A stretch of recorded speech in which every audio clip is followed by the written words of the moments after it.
Okay, you know that feeling when you stumble upon a box of old letters and, you just know you're not supposed to read them, but there's no way you're stopping? That's been our life for the past few weeks. We've been living inside the head of Daniel Bates, a Daniel's vision. We're talking script drafts with handwritten notes scribbled all over the margins, private journal entries, studio memos. I mean, this is the kind of stuff that normally gets put through a shredder. This isn't just a peek into his new film Neon Bonds. This is the map he left behind. And let me tell you, it looks a whole lot less like a treasure map and a lot more like a confession. Welcome to the Deep Dive. So, the official tagline for the film is, "The only thing more dangerous than the truth is who controls it."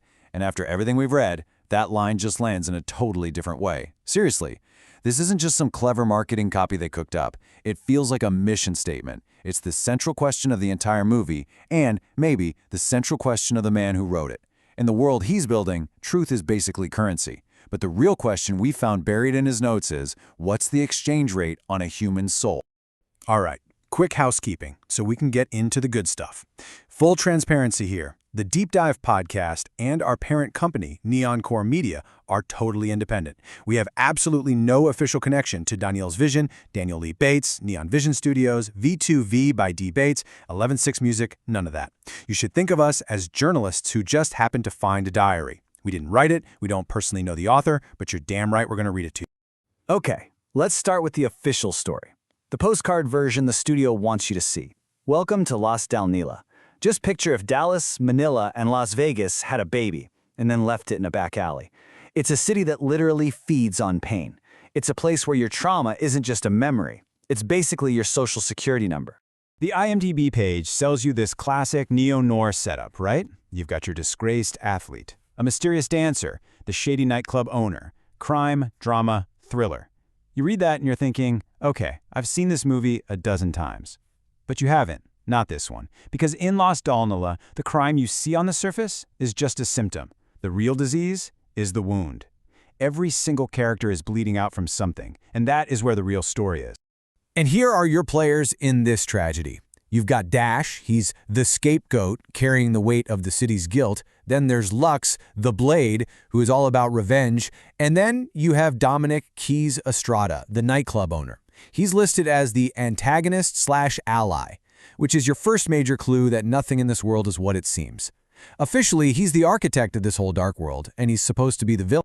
And this is the exact moment where we take the official press kit and just toss it in the trash. We are now stepping into the director's private, internal notes. This is the material that was never, ever meant to be seen by a publicist, because the entire film, the whole story, it all hinges on one massive secret, a secret about the man they call the villain, a secret that just flips the whole script upside down.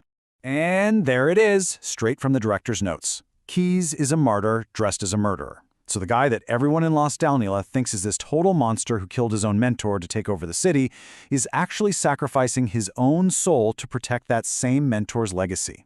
He's wearing the crown for sure, but that crown is made of thorns. It's pure tragedy. The entire city whispers that he's a monster who killed his mentor for the throne.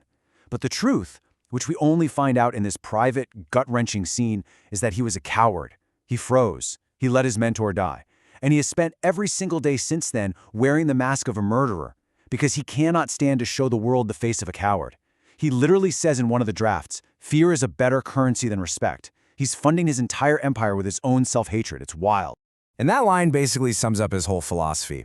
I let them believe I'm a monster so they don't treat me like prey. It's like, in a world full of sharks, you either become a bigger shark or you get eaten, even if you're really just a minnow swimming around in a shark costume. But what a terrible way to live, right? You build this fortress of fear all around you, and yeah, it keeps your enemies out, but it also keeps everyone else out too. You end up being a king in a totally empty castle. The loneliness of this character is just, you can feel it coming off the page. Okay, so for the last few minutes, we've been talking about Dominic Keys Estrada, right? This fictional kingpin of Las Dalnila. But this is the point in the documents where we literally had to stop and ask ourselves, are we? Because when you put the script pages right next to Daniel Bates's private journal, the lines don't just get blurry, they completely disappear. So check this out. This is a line from the character Keys in the script. He's trying to justify his brutal tactics to an old friend. He says, "The crown is heavy, and if they think I'm soft, they come through the walls." It's classic tortured leader stuff, right? Okay, just park that thought right there for 1 second. Because then you flip the page to Bates's actual journal, to an entry he called the success test, and you read this: your likeness stolen, flipped and sold and made others rich. One is a fictional character terrified of his enemies breaking down the walls. The other is a real artist worried about his identity, his very likeness, being stolen and sold off. It's the same fear. It's the same weight. It's the same crown. And I mean, that's the real question of this whole deep dive, isn't it? Is Keyes just some made-up character? Or is he a vessel for all the anxiety that Bates is feeling himself? This immense pressure to be a visionary, a brand, a machine, literally anything other than just a person. It's like the only way he can actually process his own life is by disguising it as fiction. The whole movie feels like a confession that's been written in code. He's translating his personal pain into a language we can all understand. A crime thriller. In this vision, it goes way beyond just one movie. The plan we found for Neon Vision Studios is massive. We're talking about launching a cultural war against the soulless marketplace of Hollywood. It is so ambitious, it's almost messianic. But then, buried deep under all the manifestos and the 5-year business plans, you find the human cost. The documents get quiet, the font gets smaller, and it gets incredibly real. Exactly. I mean, the mission statement is powerful. Bold cinema, unfiltered stories. It's all about truth and fighting back against the sanitized, soulless industry. He's trying to build an entire ecosystem to protect a certain kind of story, a certain kind of truth. He's the architect. He is Keyes. And then you find this, a journal entry from July 29th, 2025. It starts with just one question: is my life a failure? He literally makes a list, a pro-con list of his own life. On one side, everything society tells you success is supposed to be: marriage, kids, a mortgage. He has none of it.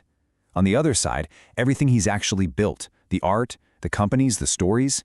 He's putting his own life on trial. It's the ultimate weigh-in, the crown that society wants to hand you versus the one you have to forge for yourself. And he honestly doesn't seem to know which one is heavy. And after all of it, after the cultural wars, the heavy crowns, the fear, the ambition, it all boils down to this one line. The last entry we found. It's about his old dog. He's crying while he's writing it. He feels like he's failed his dog, that he hasn't been a good enough dad. And the entry just ends with this: I just love him. That's it. That's all I got left right now. Wow. That really hits hard. It's everything, isn't it? You have all the empires and the myth-making, and in the end, the only thing that's truly real is this one little life that he's responsible for. So we're left right back where we started. What is the true cost of wearing the crown? Whether it's the fictional crown of Las Dalnila or the real-life crown of being a creative visionary. Is it the isolation, the constant performance, the enemies you imagine are at the walls? Or is the real cost realizing that after you've built a fortress so high that nobody can possibly touch you, the only thing left inside with you is the one thing you were trying to protect all along? And maybe that one small, simple thing was the only part of the kingdom that was ever really worth saving in the first place.